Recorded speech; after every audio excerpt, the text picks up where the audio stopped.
بسم اللہ الرحمن الرحیم۔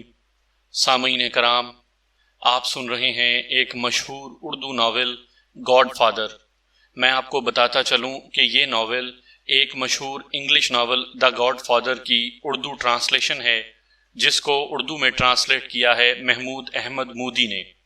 دا گاڈ فادر کو پہلی مرتبہ 1969 یعنی 1969 میں پبلش کیا گیا اور یہ اپنے وقت کا سب سے زیادہ فروخت ہونے والا ناول ثابت ہوا۔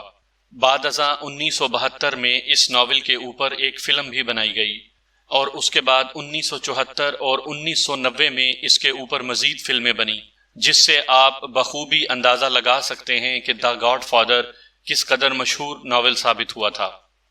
اب ہم بڑھتے ہیں کہانی کی طرف اور مجھے امید ہے آپ کو میری یہ کاوش بھی پسند آئے گی۔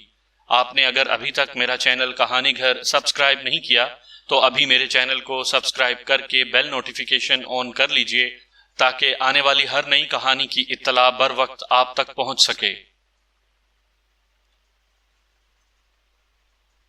بوناسیرا اس وقت نیو یارک کی فوجداری عدالت نمبر 3 میں بیٹھا تھا اور انصاف کا منتظر تھا۔ اس کے دل میں اس وقت صرف ایک ہی خواہش تھی، وہ یہ کہ ان دو نوجوانوں کو قرار واقعی سزا ملے جنہوں نے بری نیت سے اس کی بیٹی پر حملہ کیا تھا، اور جب وہ کسی طرح ان کے قابو میں نہیں آئی تھی تو انہوں نے مار مار کر اس کا برا حال کر دیا تھا، اس کا جبڑا توڑ دیا تھا۔ لڑکی ابھی تک ہسپتال میں تھی، اس کا جبڑا چاندی کے تاروں کے ذریعے جوڑنے کی کوشش کی گئی تھی، اس کی چوٹیں اور زخم ابھی تک ٹھیک نہیں ہوئے تھے۔ اس کی حالت دیکھ کر بوناسیرا کے دل پر جو گزرتی تھی وہ وہی جانتا تھا۔ جج صاحب بھاری بدن کے آدمی تھے، ان کے چہرے پر پسینہ تھا۔ انہوں نے آستینے چڑھا کر اپنے سامنے کھڑے ہوئے دونوں نوجوان ملزموں کو اس طرح گھورا جیسے اٹھ کر اپنے ہاتھوں سے انہیں عدالت میں ہی سزا دینے کا ارادہ رکھتے ہوں۔ ان کے چہرے پر وہی جلال تھا جو کسی ایسے منصف کے چہرے پر ہو سکتا تھا جس کا خون کسی زیادتی اور ظلم کی تفصیل سن کر کھول رہا ہو۔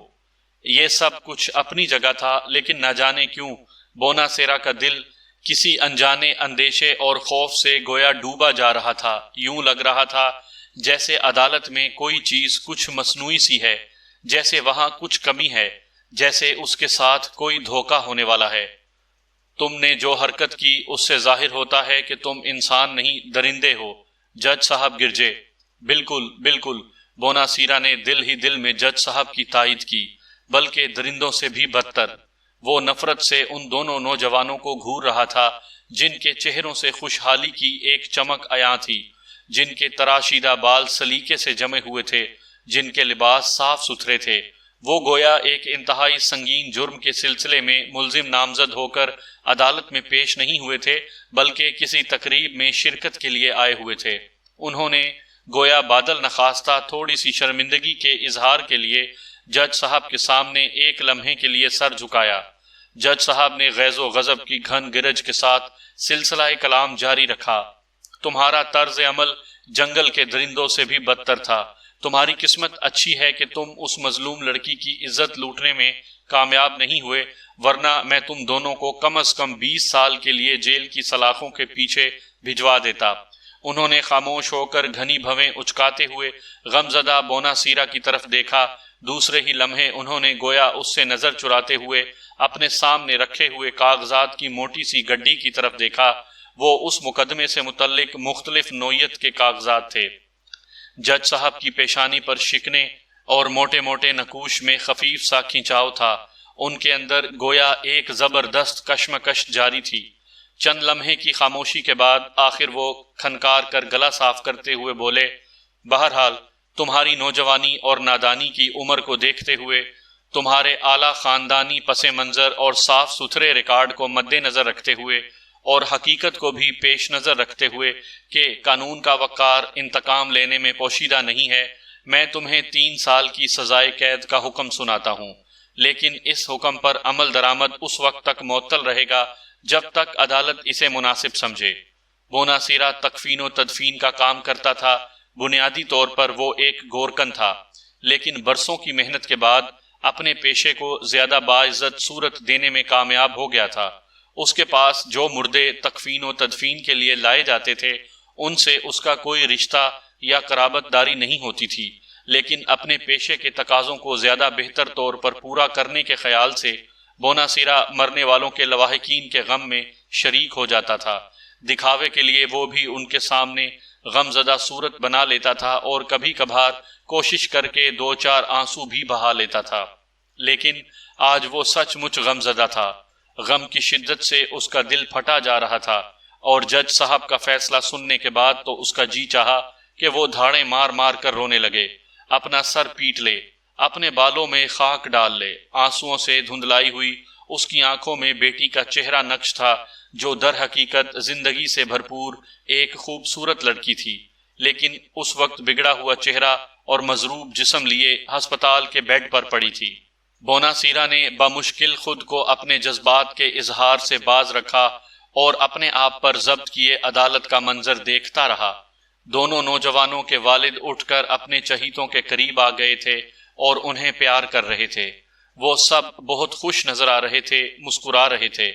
بوناسیرا کے حلق میں ایک زہریلی سی کڑواہٹ گھل گئی، اس کے سینے میں ایک چیخ بگولے کی طرح چکرا رہی تھی۔ اس چیخ سے وہ عدالت کے در و دیوار ہلا دینا چاہتا تھا، جج صاحب کے کانوں کے پردے پھاڑ ڈالنا چاہتا تھا، مگر اس نے اس چیخ کا گلا گھونٹنے کے لیے دانت سختی سے بھینچ لیے اور جیب سے رومال نکال کر منہ پر رکھ لیا۔ دونوں نوجوان اس کے قریب سے گزرتے ہوئے مسکراتے ہوئے اپنے والدین اور رشتہ داروں کے ساتھ عدالت کے کمرے سے باہر کی طرف چل دیے۔ انہوں نے بوناسیرا کی طرف ایک نگاہ غلط انداز ڈالنے کی بھی زحمت نہیں کی تھی۔ وہ گویا ان کے نزدیک حقیر، نہایت حقیر اور قطعی غیر اہم تھا۔ ان کے چہروں پر دھیمی لیکن فاتحانہ مسکراہٹ تھی۔ تب گویا بوناسیرا مزید ضبط نہ کر سکا، وہ ان جاتے ہوئے لوگوں کی طرف منہ کر کے پھٹی پھٹی سی آواز میں چلا اٹھا، تم بھی ایک روز اسی طرح رو گے جس طرح میں رو رہا ہوں۔ تمہیں بھی اسی طرح رنج اور صدمہ اٹھانا پڑے گا جس طرح تمہارے بچوں کی وجہ سے مجھے اٹھانا پڑا ہے۔ دیکھ لینا میں تمہیں رونے پر مجبور کر دوں گا۔ وہ ان لڑکوں کے والدین سے مخاطب تھا۔ کرب اور غصے کی شدت سے اس کی آواز اس کا ساتھ چھوڑ گئی۔ وہ رومال آنکھوں پر رکھ کر پھوٹ پھوٹ کر رویا۔ حالانکہ وہ اپنی جگہ سے ہلا بھی نہیں تھا، لیکن مضبوط جسم کا ایک عدالتی اہلکار یوں اس کے سامنے آ کر کھڑا ہو گیا جیسے اسے اندیشہ ہو کہ وہ رخصت ہوتے ہوئے ملزمان کے والدین پر حملہ کر دے گا۔ لڑکوں اور ان کے والدین نے گردنیں گھما کر ترہم آمیز سے انداز میں اس کی طرف دیکھا۔ ان کے ساتھ ان کے وکیلوں کا پورا ایک گروپ تھا۔ ان وکیلوں نے یوں انہیں اپنے گھیرے میں لے لیا جیسے وہ ان کے قانونی ہی نہیں بلکہ جسمانی محافظ بھی ہوں۔ بوناسیرا امریکی نہیں تھا، وہ اطالوی تھا اور سسلی سے امریکہ آیا تھا، لیکن سال ہا سال سے یہاں آباد ہونے کی بنا پر وہ یہاں اجنبیت محسوس نہیں کرتا تھا۔ وہ امریکی معاشرت میں رچ بس گیا تھا، اس نے یہاں انصاف ہوتے دیکھا، یہاں کے قانون اور نظام انصاف پر اس کا یقین بڑا پختہ ہو چکا تھا، لیکن آج اس کے اعتماد کو جس طرح ٹھیس پہنچی تھی، اس کے بعد اس کا یقین ریت کے گھروندے کی طرح بکھر گیا تھا۔ اس کے ذہن میں نفرت کی آندھیاں سی چل رہی تھی اور اس کے حواس پر غیظ و غضب کی سرمئی دھند سی چھا گئی۔ اس کے رگے پے میں چنگاریاں دوڑ رہی تھیں۔ اس نے چشمے تصور سے اپنے آپ کو کہیں سے ایک پستول خریدتے اور پھر ان دونوں نوجوانوں کے جسم گولیوں سے چھلنی کرتے دیکھا۔ تاہم وہ جلد ہی اس خواب کے اثر سے نکل آیا۔ وہ جاگتی آنکھوں سے دیکھ رہا تھا۔ پھر وہ اپنی بیوی کی طرف مڑا جو ایک سادہ سی عورت تھی اور ابھی تک دم بخود بیٹھی تھی۔ اس کی آنکھوں میں حزن و ملال اور چہرے پر مایوسی تھی۔ بوناسیرا گویا اسے حوصلہ دیتے ہوئے بولا، تم فکر نہ کرو۔ وہ گویا دل ہی دل میں کسی فیصلے پر پہنچ چکا تھا۔ ہمارے ساتھ بے انصافی ہوئی ہے، انہوں نے دنیا کے سامنے ہمارا تماشا بنایا ہے، ہمارا مذاق اڑایا ہے۔ انصاف حاصل کرنے کے لیے ہم ڈون کارلیون کے پاس جائیں گے۔ ہمیں عدالت سے انصاف نہیں ملا، لیکن ڈون کارلیون سے ہمیں ضرور انصاف ملے گا۔ لاس اینجلس کے ایک اعلیٰ درجے کے ہوٹل کا وہ سوئٹ قدرے شوق سے انداز میں آراستہ تھا۔ اس سوئٹ کے ڈرائنگ روم میں ایک کاؤچ پر جونی فونٹانے نیم دراز تھا۔ وہ نشے میں دھت تھا اور بوتل اب بھی اس کے ہاتھ میں تھی۔ اس نے ایک اور گھونٹ بھرا۔ اس کے سینے میں گویا ایک بار پھر آگ سی لگ گئی، مگر یہ اس آگ سے کہیں کمتر تھی جو پینے سے پہلے ہی اس کے وجود کو جلا رہی تھی۔ وہ رقابت کی آگ تھی۔ اپنی اداکارہ بیوی مارگوٹ ایشٹن کے بارے میں سوچتے ہوئے یہ آگ اس کے ہر مسام جاں سے پھوٹنے لگتی تھی۔ اس وقت صبح کے 4 بج رہے تھے اور اسے نہیں معلوم تھا کہ گزشتہ شام سے اس کی بیوی کہاں تھی۔ خمار سے دھندلائے ہوئے ذہن کے ساتھ وہ سوچ رہا تھا کہ مارگوٹ جب واپس آئے گی تو وہ اسے قتل کر دے گا۔ وہ یقین سے نہیں کہہ سکتا تھا کہ مارگوٹ کب واپس آئے گی اور وہ آئے گی بھی یا نہیں۔ اس کی پہلی بیوی جسے اس نے چھوڑ دیا تھا، اس وقت تو وہ اسے بھی فون کر کے نہیں پوچھ سکتا تھا کہ اس کے دونوں بچوں کا کیا حال تھا۔ رات کے پچھلے پہر وہ اپنے دوستوں اور جاننے والوں میں سے کسی کو بھی فون کر کے تسلی کا کوئی لفظ سننے کی امید نہیں رکھ سکتا تھا۔ اس وقت تو شاید کوئی اس کا فون ریسیو ہی نہ کرتا، اگر کرتا بھی تو وہ یقیناً بیزاری یا غصے کا اظہار کرتا، کیونکہ جونی اب ایک زوال زدہ شخص تھا۔ کچھ زیادہ پرانی بات نہیں تھی کہ وہ ہالی ووڈ کا صف اول کا گلوکار تھا۔ وہ بے حد مقبول راک سنگر تھا، بے حد وجیح بھی تھا، عورتیں اس پر مرتی تھیں، اسے فلموں میں بھی کام کرنے کی پیشکش ہوئی تھی۔ اس نے چند ایک فلموں میں کام بھی کیا، لیکن اسے خود ہی احساس ہوا کہ وہ زیادہ اچھا اداکار نہیں تھا، اس لیے اس نے دوبارہ گلوکاری پر ہی توجہ مرکوز کر دی۔ پھر کچھ ایسے عوامل پیدا ہوئے کہ بطور گلوکار بھی اس پر بہت تیزی سے زوال آ گیا۔ اب وہ نشے میں دھت ہونے کے باوجود صبح کے 4 بجے کسی کو فون کرنے کی خود میں ہمت نہیں پاتا تھا۔ کوئی وقت تھا کہ اگر وہ رات کے اس پہر بھی کسی کو فون کرتا تو وہ اس پر فخر محسوس کرتا۔ وہ اپنے حلقہ احباب میں بیٹھ کر بظاہر سرسری لیکن در حقیقت فخریہ لہجے میں بتاتا کہ جونی فونٹا نے رات کے 4 بجے اسے فون کیا تھا۔ کوئی وقت تھا کہ ہالی ووڈ کی کئی سپر سٹارز کے سامنے اپنی پریشانی یا مسائل کا بھی تذکرہ کرتا تھا تو وہ نہایت دلچسپی اور حیرت سے آنکھیں پھیلا پھیلا کر سنتی تھیں، لیکن اب اگر وہ ان سے رسمی باتیں بھی کرنے کی کوشش کرتا تو وہ شاید اس کے منہ پر ہی کہہ دیتی کہ وہ انہیں بور کر رہا تھا۔ اس نے وسکی سے لتھڑے ہوئے اپنے ہونٹوں کو الٹے ہاتھ سے صاف کیا اور وقت اور حالات کے اس تغیر کے بارے میں سوچتے ہوئے افسردگی سے مسکرا دیا۔ آخر اسے دروازے کے تالے میں چابی گھومنے کی آواز سنائی دی۔ اس کی بیوی واپس آ گئی تھی۔ اس وقت بھی بوتل جونی کے ہونٹوں سے لگی ہوئی تھی۔ اس نے اسے ہٹانے کی کوشش نہیں کی، حتیٰ کہ مارگوٹ کمرے میں آ گئی اور اس کے سامنے آن کھڑی ہوئی۔ وہ بے پناہ خوبصورت عورت تھی، اس کا سراپا قیامت تھا۔ بہت سے خوبصورت لوگ فلم سکرین پر زیادہ خوبصورت نظر نہیں آتے، لیکن وہ سکرین پر بھی اصل سے زیادہ خوبصورت دکھائی دیتی تھی۔ کیمرہ اس کے حسن میں 4 چاند لگا دیتا تھا۔ اس کے سراپا میں گویا کچھ اور جان پڑ جاتی تھی۔ جونی کے لیے یہ مشکل تھی کہ وہ اب بھی اس حسن بلا خیز کا دیوانہ تھا۔ مارگوٹ کی فلمیں دیکھنے والوں میں سے کم از کم 10 کروڑ مرد اس پر دل و جان سے مرتے تھے، اور جونی محسوس کرتا تھا کہ شاید وہ بھی انہی 10 کروڑوں مردوں میں سے ایک تھا۔ وہ اس کا شوہر نہیں، اس کا پرستار، اس کا عاشق زار تھا۔ وہ جب اس کے سامنے آتی تھی تو وہ اپنا سارا غصہ، برہمی اور نفرت بھول جاتا تھا اور بالکل بے بس ہو جاتا تھا۔ کہاں تھی تم اب تک؟ جونی نے اپنی لڑکھڑاتی آواز میں غصہ سمونے کی کوشش کی، لیکن اسے اس میں کوئی خاص کامیابی نہیں ہوئی۔ باہر عیش کر رہی تھی، مارگوٹ نے بے خوفی سے مسکراتے ہوئے جواب دیا۔ وہ گویا اسے چھیڑ رہی تھی، چڑھانے کی کوشش کر رہی تھی۔ اس نے جونی کی مدہوشی کے بارے میں غلط اندازہ لگایا تھا۔ وہ سمجھ رہی تھی کہ شاید جونی میں اپنی جگہ سے ہلنے کی بھی سکت نہیں ہے، مگر وہ اچھل کر اٹھ کھڑا ہوا اور اس نے مارگوٹ کا گلا دبوچ لیا۔ لیکن اتنے قریب سے اس حسین چہرے کو دیکھ کر وہ جیسے بالکل ہی بے بس ہو گیا، اور پھر کچھ نشے کی زیادتی کے باعث بھی اس کے ہاتھوں میں جان نہیں تھی۔ مارگوٹ کے گلے پر اس کی گرفت ذرا بھی سخت نہیں تھی۔ وہ استہزائیہ انداز میں مسکرا رہی تھی۔ جونی نے گویا اس کے اس انداز سے ذرا چڑھ کر دوسرا ہاتھ گھونسا رسید کرنے کے لیے بلند کیا تو وہ دونوں ہاتھ اٹھاتے ہوئے چلا اٹھی، دیکھو میرے چہرے پر گھونسا ہرگز نہ مارنا، ابھی میری شوٹنگ چل رہی ہے، فلم ختم نہیں ہوئی، ابھی میں اپنے چہرے پر ذرا سا بھی نشان افورڈ نہیں کر سکتی۔ جونی کا ہاتھ اٹھا رہ گیا، وہ اسے گھونسا رسید کرنے سے باز رہا۔ بے بسی اس پر پہلے ہی غالب تھی۔ مارگوٹ گویا اس کی حالت سے لطف اندوز ہوتے ہوئے ہنسنے لگی۔ تب جونی نے اسے قالین پر گرا دیا اور اس کے جسم کے ایسے حصوں پر گھونسے رسید کرنے لگا جہاں اول تو نشان پڑ نہیں سکتے تھے اور اگر پڑتے بھی تو نظر نہیں آ سکتے تھے۔ در حقیقت خمار حد سے زیادہ ہونے کی وجہ سے اس کے ہاتھوں میں اتنی طاقت ہی نہیں تھی کہ وہ مارگوٹ کو کوئی گزن پہنچا سکتا۔ وہ اس کے نیچے دبی اس طرح ہنس رہی تھی جیسے جونی اسے مارنے کے بجائے اس کے گدگدی کر رہا ہو۔ وہ نہایت نازک اندام نظر آتی تھی، اس کا بے داغ مرمری سراپا گویا ذرا سی رگڑ بھی برداشت نہیں کر سکتا تھا، لیکن در حقیقت وہ اتنی نازک اندام بھی نہیں تھی۔ چند لمحوں بعد وہ اسے ایک طرف دھکیل کر اٹھ کھڑی ہوئی اور استہزائیہ لہجے میں بولی، تمہارا ہر کام ہی بچگانا ہوتا ہے، تمہیں ڈھنگ سے کچھ بھی نہیں کرنا آتا، حتیٰ کہ تم جو نشے بازوں جیسے فضول اور واہیات گانے گایا کرتے تھے اب تو تم سے وہ بھی نہیں گائے جاتے۔ پھر اس نے گھڑی دیکھی اور اس کے لہجے میں بیزاری آ گئی۔ میں سونے جا رہی ہوں، خدا حافظ اور شب بخیر۔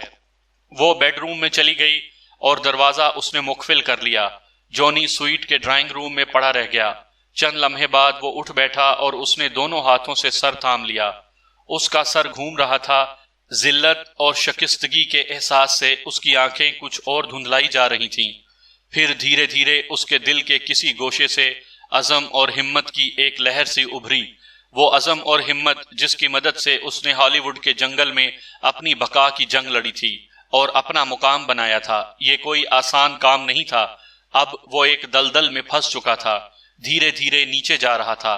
ناکامیاں چاروں طرف سے اس پر حملہ آور ہو رہی تھیں۔ ہر قسم کی کامیابی اور ہر قسم کی خوشی گویا اس کی زندگی سے رخصت ہو چکی تھی، مگر اسے زندہ رہنا تھا، کامیابیوں اور خوشیوں کے حصول کے لیے ہاتھ پاؤں مارنے تھے۔ وہ اتنی آسانی سے شکست تسلیم نہیں کر سکتا تھا۔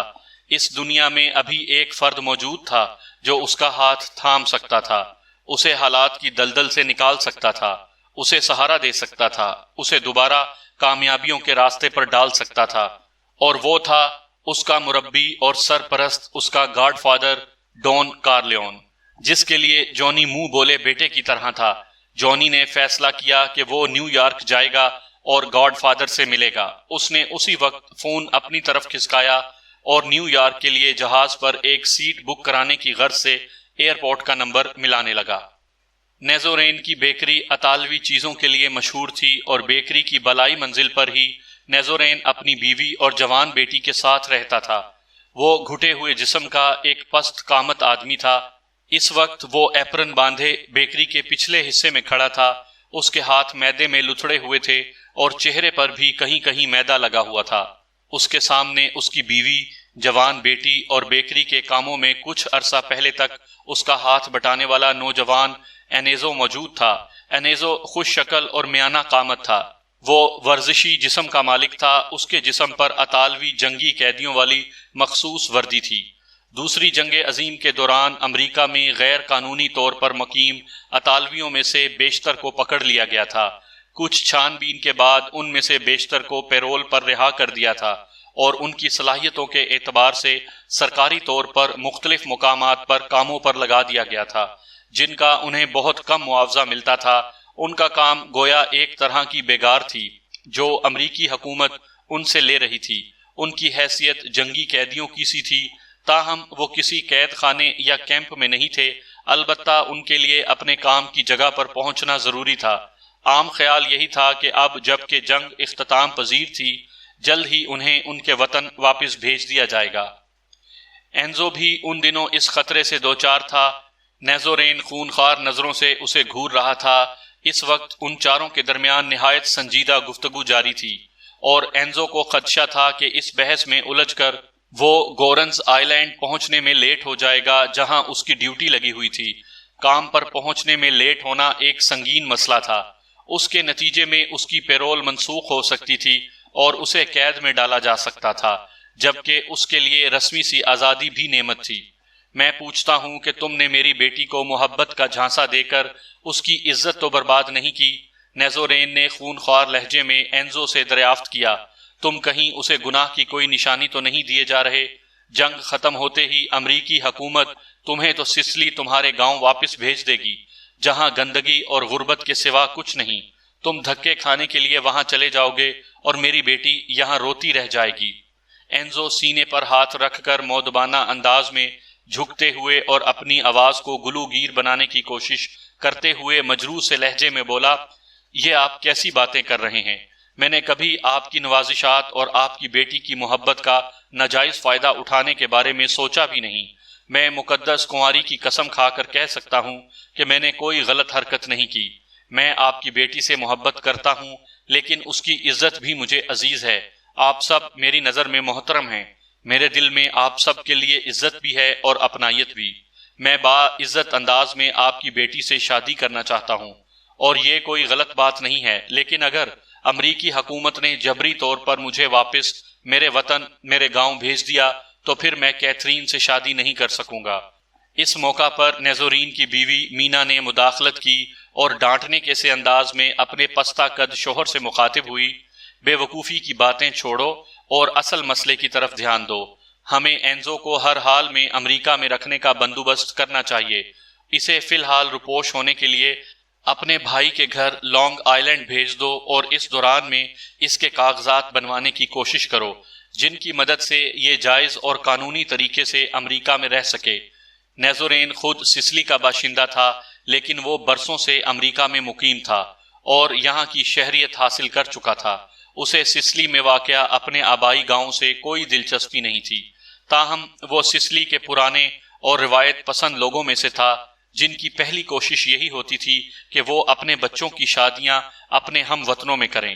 نیزورین کو تو ویسے بھی اینزو جیسا خوش شکل اور نوجوان داماد میسر آنا مشکل تھا، کیونکہ اس کی بیٹی نہایت عام سی شکل صورت کی مالک اور اچھی خاصی موٹی تھی۔ یہ کہنا بے جا نہیں تھا کہ وہ کسی حد تک بھدے پن کا شکار تھی، اور مردوں کی طرح اس کی ناک کے نیچے ہلکا سا رواں بھی تھا، جیسا کسی نو عمر لڑکے کی مسیں بھیگ رہی ہوں۔ معلوم نہیں اینزو کس طرح اس پر مہربان ہو گیا تھا۔ جن دنوں وہ بیکری کے کاموں میں ہاتھ بٹا رہا تھا، نیزورین نے اسے اکثر آنکھ بچا کر اپنی بیٹی کے ساتھ اٹکھیلیاں اور چھیڑ چھاڑ کرتے دیکھا تھا۔ کیتھرین پوری گرم جوشی سے اس کی حرکتوں کا جواب بھی دیتی تھی۔ نیزورین کو تو اندیشہ تھا کہ اگر اس نے ان دونوں پر کڑی نظر نہ رکھی ہوتی تو اس کی بیٹی خود اینزو کی طرف مائل ہو چکی ہوتی۔ کیتھرین اس وقت رو رہی تھی۔ اس کی ماں نے جب اس کے باپ کو ڈانٹا تو کیتھرین نے امید بھری نظروں سے باپ کی طرف دیکھا، لیکن جب وہ متذبذب انداز میں خاموش رہا تو کیتھرین چلا اٹھی، اگر اینزو کو سسلی بھیجا گیا تو میں بھی اس کے ساتھ وہیں چلی جاؤں گی اور وہیں رہوں گی۔ اگر اس کے ساتھ میری شادی نہ کی گئی تو میں اس کے ساتھ بھاگ جاؤں گی۔ اگر اسے یہاں نہ روکا گیا تو اس کے ساتھ رہنے کے لیے میں کچھ بھی کر گزروں گی۔ نیزورین نے ناگواری سے بیٹی کی طرف دیکھا۔ اسے احساس ہوا کہ بیٹی اس کے ہاتھ سے نکل چکی تھی۔ اس پر نوجوانی کے جذبات کا غلبہ تھا۔ اس سلسلے میں صحیح سمت میں قدم اٹھانا ضروری ہو گیا تھا۔ اس کے خیال میں درست اقدام یہی تھا کہ اینزو کو امریکہ میں روکا جاتا اور اسے شہریت دلوانے کی کوشش کی جاتی۔ یہ بہت مشکل کام تھا، نیزورین کے بس کی بات نہیں تھی۔ فی الحال تو یہ تقریباً ناممکن ہی تھا۔ صرف ایک ایسا شخص تھا جو نیزورین کے خیال میں اس ناممکن کام کو ممکن بنا سکتا تھا، اور وہ تھا گاڈ فادر ڈون کارلیون۔ ان سب لوگوں کو ڈون کارلیون کی بیٹی تانزیا کارلیون کی شادی کی تقریب کے دعوت نامے ملے تھے۔ دعوت نامے نہایت خوبصورت تھے اور ان پر طلائی حروف ابھرے ہوئے تھے۔ شادی کے لیے اگست 1945 کی آخری سینچر کا دن مقرر کیا گیا۔ ڈون کارلیون گو کہ اب لانگ آئیلینڈ پر ایک طویل و عریض محل نما مکان میں رہ رہا تھا، لیکن وہ تمام اہم تقریبات کے مواقع پر اپنے پرانے پڑوسیوں، دوستوں اور عقیدت مندوں کو مدعو کرنا نہیں بھولتا تھا۔ شادی کی ضیافت کا اہتمام اس محل نما مکان میں ہی کیا گیا تھا، اور جشن کے سے انداز میں مختلف رسوم کا سلسلہ تمام دن ہی جاری رہنا تھا۔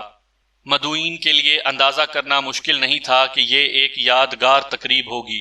لوگوں کے لیے یہ احساس بھی طمانینت بخش تھا کہ جنگ عظیم تقریباً ختم ہو چکی تھی۔ آخری مارکہ آرائی جاپانیوں سے چل رہی تھی، اب وہ بھی اختتام پر پہنچ چلی تھی۔ لوگوں کے بیٹے جو فوج میں بھرتی ہو کر مختلف محاذوں پر گئے ہوئے تھے، گھروں کو لوٹ آئے تھے۔ اب وہ صحیح طور پر کوئی خوشی منا سکتے، کسی تقریب سے لطف اندوز ہو سکتے تھے۔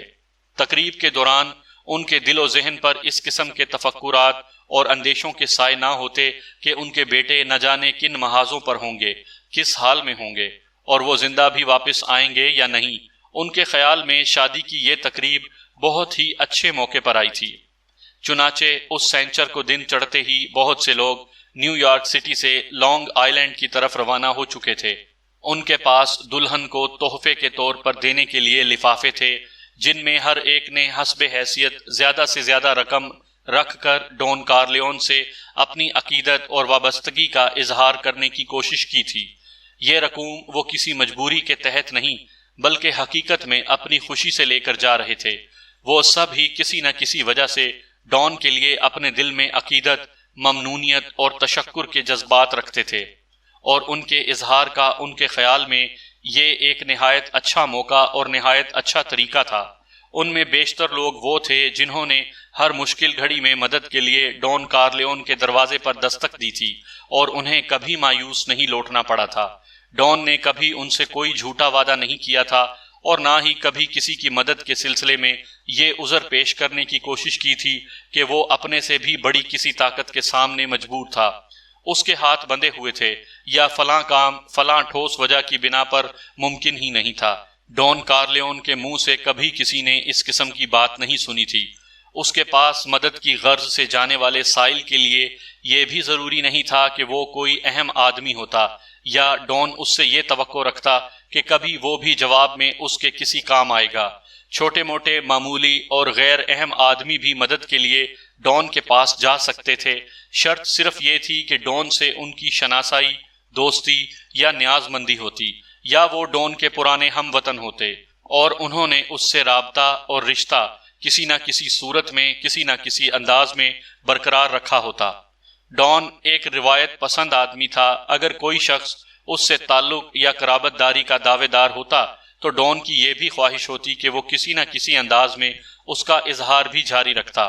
ایسا نہیں ہونا چاہیے تھا کہ عام حالات میں تو کوئی ڈون سے برسوں لا تعلق رہتا، کبھی رابطہ نہ رکھتا، اور جب کوئی مشکل یا مصیبت پڑتی تو روتا ہوا اس کے پاس پہنچ جاتا۔ اس کے شناسا، دوست، پرانے پڑوسی یا ہم وطن کبھی کبھار اسے کوئی تحفہ بھجواتے رہتے تھے یا کسی اور انداز میں رابطہ رکھتے تھے، اور ڈون کو یہ احساس دلاتے رہتے تھے کہ وہ اسے بھولے نہیں تھے، تو ڈون بہت خوش ہوتا تھا۔ کسی کے چھوٹے موٹے تحفے کی اس کے لیے کوئی اہمیت نہیں ہوتی تھی، لیکن وہ یہ محسوس کر کے خوش ہوتا تھا کہ تحفہ بھیجنے والے نے اس کی ذات سے اپنی عقیدت، ممنونیت اور تعلق خاطر کا اظہار کیا ہے۔ اس کی نظر میں ان چھوٹی چھوٹی باتوں کی بہت اہمیت تھی۔ ممنونیت، عقیدت اور تشکر کے انہی جذبات کے تحت بہت سے لوگ اسے گاڈ فادر کہتے تھے، اسے اپنا مربی، سرپرست اور منہ بولا یا روحانی باپ قرار دیتے تھے۔ آج کا دن خود ڈون کے لیے بھی یادگار تھا۔ آج اس کی بیٹی کی شادی تھی۔ وہ خود اپنے محل کے صدر دروازے پر مہمانوں کے استقبال کے لیے کھڑا تھا۔ ان میں سے بیشتر ایسے تھے جو ڈون ہی کی کسی نہ کسی نوازش کی وجہ سے کامیابی کے راستے پر گامزن ہو چکے تھے۔ وہ تو اس کے روبرو بھی دلی محبت اور عقیدت سے اسے گاڈ فادر کہہ کر مخاطب کرتے تھے۔ محل میں مستقل یا پھر اس خاص موقع پر عارضی طور پر خدمات انجام دینے والوں سے بھی ڈون کا کوئی نہ کوئی پرانا تعلق یا دوستی کا رشتہ تھا۔ مثلاً آج کے دن بار ٹینڈر کے فرائض انجام دینے والا ڈون کا پرانا دوست تھا، اور تقریب کے لیے تمام مشروبات کا انتظام اس نے اپنی جیب سے کیا تھا۔ یہ گویا اس کی طرف سے شادی کا تحفہ تھا۔ ویٹرز کے طور پر کام کرنے والے لوگ ڈون کارلیون کے بیٹوں کے دوست تھے، اور اس موقع پر ڈون فیملی کی خدمت انجام دے کر خوشی محسوس کر رہے تھے۔ ایک ایکڑ پر پھیلے ہوئے خوبصورت اور سرسبز باغ میں بہت سی پکنک ٹیبلز پر طرح طرح کے جو کھانے سجے تھے، وہ ڈون کی بیوی نے اپنی نگرانی میں ملازماؤں اور اپنی سہیلیوں سے پکوائے تھے۔ اس نے خود بھی ان کے ساتھ کام کیا تھا۔ باغ کی سجاوٹ اور آرائش دلہن کی سہیلیوں نے کی تھی۔ ڈون کارلیون ہر مہمان کا استقبال یکساں احترام اور گرم جوشی سے کر رہا تھا۔ کوئی امیر یا غریب، اہم تھا یا غیر اہم، بڑے سماجی رتبے کا حامل تھا یا کوئی معمولی کرندہ، ڈون کارلیون سب کو یکساں انداز میں خوش آمدید کہہ رہا تھا۔ اس کے رویے سے کسی مہمان کو اپنے بارے میں گمان بھی نہیں گزر سکتا تھا کہ وہ دوسروں کے مقابلے میں کم تر تھا۔ ڈون کا رویہ ہمیشہ ایسا ہی ہوتا تھا۔ یہ اس کے کردار کا ایک حصہ تھا۔ وہ اس عمر میں بھی اپنے ڈنر سوٹ میں اتنا وجیح، پروقار اور دلکش نظر آ رہا تھا کہ اگر آنے والا کوئی مہمان اس کا صورت آشنا نہ ہوتا تو شاید یہ سمجھتا کہ وہ دلہا ہے۔ اس کے 3 بیٹوں میں سے 2 اس کے ساتھ صدر دروازے پر کھڑے تھے، ان میں سے ایک سینٹینو تھا۔ پیدائش کے بعد اس کا نام تو سینٹینو رکھا تھا، لیکن زیادہ تر لوگ اسے سنی کے نام سے جانتے تھے۔ باپ کے سوا تقریباً سبھی اسے اس نام سے پکارتے تھے۔ ڈان کارلیون کے بچے امریکہ میں ہی پیدا ہوئے تھے اور یہیں پلے بڑے تھے۔ ان کے نقوش پر اطالوی رنگ غالب تھا، مگر شخصیت میں امریکی چھب بھی تھی۔ مثلا سینٹینو عرف سنی قد کاٹ اور ہاتھ پیروں کی ساخت سے امریکی لگتا تھا۔ اس کا قد 6 فٹ اور جسم کسی بیل یا گھوڑے کی طرح مضبوط تھا، جبکہ اس کے سنہرے بال نہایت گھنے اور گھنگریالے تھے۔ اس کا چہرہ کسی حد تک کیوپٹ کی خیالی تصویر سے ملتا تھا۔